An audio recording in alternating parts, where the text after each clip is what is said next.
এই ভ্লগে আপনারা দেখছেন একদিনের মালদা ট্যুর। আমাদের যাত্রা শুরু হয়েছিল বহরমপুর থেকে। আমরা সকাল সকাল বেরিয়ে পড়েছিলাম। এরপর মোটামুটি 9টার দিকে আমরা মালদার আদিনা মসজিদে পৌঁছে যাই। আমরা এসে পৌঁছে গেছি মালদার আদিনা মসজিদের সামনে।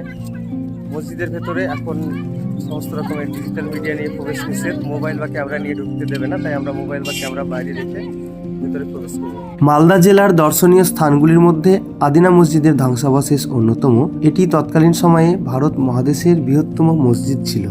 আমরা এবার এসে পৌঁছেছি একলাখী সমাধিস্থলে। আদিনা মসজিদের অদূরেই অবস্থিত একলাখী সমাধিসৌধটি।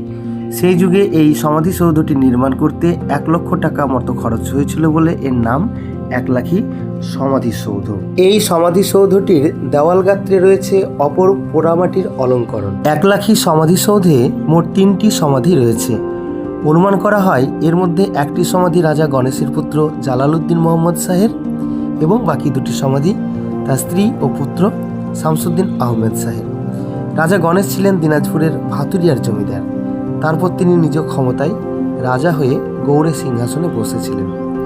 তার ছেলে পরবর্তীকালে ইসলাম ধর্ম গ্রহণ করেন এবং পিতাকে সরিয়ে নিজে ক্ষমতা দখল করেন। একলাখী সমাধিসৌধের ঠিক পাশেই মোটামুটি 100 মিটারের মধ্যে আপনারা পেয়ে যাবেন কুতুব শাহী মসজিদ। কিন্তু দুর্ভাগ্য, আমরা যেদিন গিয়েছিলাম সেদিন এর গেট বন্ধ থাকায় সেটি দেখে আসতে পারিনি। আপনারা গেলে অবশ্যই এই সুন্দর জায়গাটি দেখে আসবেন। এর কাছাকাছি আপনারা আরও 2টি দর্শনীয় স্থান পেয়ে যাবেন। একটি হলো আদিনা ডিয়ার পার্ক। আমরা অবশ্য আদিনা ডিয়ার পার্কে ইচ্ছা করে যাইনি। এরপরে আপনারা পেয়ে যাবেন অ্যাকোয়াটিক বেঙ্গল বা যেটাকে বলা হয় মালদার ওয়াটার পার্ক। আমরা ওয়াটার পার্কে গেলেও সেদিন বিশেষ কারণে ওয়াটার পার্ক বন্ধ ছিল, তাই আমরা সেখানে ঢুকতে পারিনি।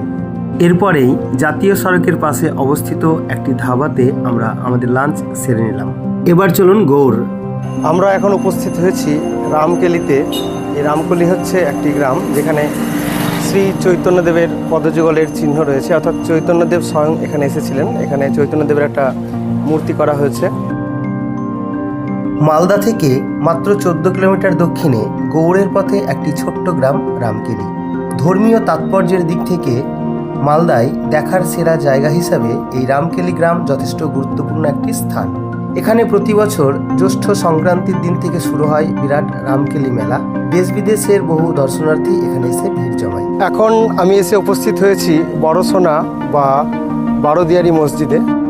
রামকেলি গ্রাম থেকে মাত্র 500 মিটার দূরে গৌড়ে অবস্থিত বারোদিয়ারি বা বড়সোনা মসজিদ। এই বিশালাকার প্রাচীন মসজিদটি গৌড়ের বৃহত্তম স্মৃতিস্তম্ভ। এটি ইট এবং পাথরের তৈরি। 1526 সালে এর নির্মাণ কার্য সম্পন্ন হয় নাসিরউদ্দিন নুসরাত শাহের আমলে। যদিও তার পিতা আলাউদ্দিন হোসেন শাহ এই মসজিদটির নির্মাণ কার্য শুরু করে গিয়েছিলেন। বারোদিয়ারি মসজিদে লক্ষ্য করা যায় ইন্দো আরবি স্থাপত্যশৈলীর ছোঁয়া। পাথরের উপর খোদাই করা ভাস্কর্য এখানকার প্রধান আকর্ষণ। আমরা এখন যে জায়গাটায় এসে পৌঁছেছি এটাকে বলছে দাখিল দরওয়াজা।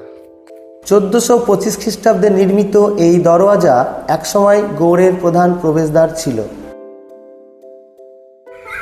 আমি এখন এসে উপস্থিত হয়েছি ফিরোজ মিনারের সামনে। এটিকে বলা হয় মালদার কুতুব মিনার। দিল্লির কুতুব মিনারের আদলে এটা নির্মাণ করা হয়েছিল। 5 তল বিশিষ্ট এই মিনার। এখানে অনেকগুলো পেঁচানো সিঁড়ি রয়েছে। এই সিঁড়ি দিয়ে উপরে উঠে পুরো গৌড় শহরটাকে দেখা যেত। এখন যে জায়গাটায় দাঁড়িয়ে আছি এটা হলো মালদার গৌড়ের 22 গজি প্রাচীর। আপনারা দেখতে পাচ্ছেন এর উচ্চতা, এটা হলো 22 গজ। আর এই চওড়াটা তো আপনারা দেখতেই পাচ্ছেন। এটা গৌড় সাম্রাজ্যের একটা ওয়াল। এটার অবস্থা খুব খারাপ, যে কোনো সময় ভেঙে পড়তে পারে বলে মনে হচ্ছে। আমি এখন যে জায়গাটায় দাঁড়িয়ে আছি এটা মালদার গৌড়ে অবস্থিত। এটাকে বল্লালবাটি বলছে। এই স্থানটি আপনাকে বাংলার সমৃদ্ধ এবং বৈচিত্র্যময় ইতিহাস অন্বেষণ করার সুযোগ করে দেয়। এরপরে আমরা গিয়ে উপস্থিত হই জাহাজ ঘাটে। এটি সে যুগের একটি বাণিজ্য কেন্দ্র। এখানে জলপথে ব্যবসা বাণিজ্য চলত। আমাদের পরবর্তী গন্তব্যস্থল চিকা মসজিদ।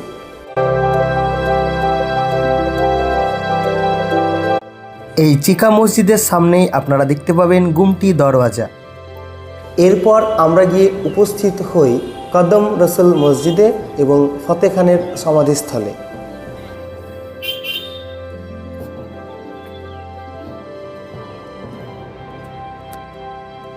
এইবার যে জায়গাটা আপনারা দেখছেন তার নাম হলো লুকোচুরি দরওয়াজা।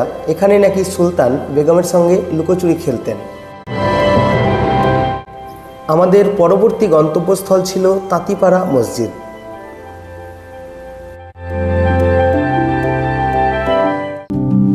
এরপরে আমরা দেখে নিলাম লটন মসজিদ।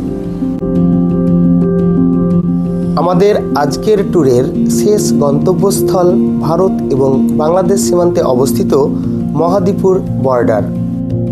আপনি যদি ইতিহাস প্রিয় ব্যক্তি হন এবং প্রাচীন সভ্যতা, কৃষ্টি ও সংস্কৃতির সঙ্গে বর্তমানের মেলবন্ধন খুঁজতে চান, তাহলে অবশ্যই মালদা ঘুরে আসুন।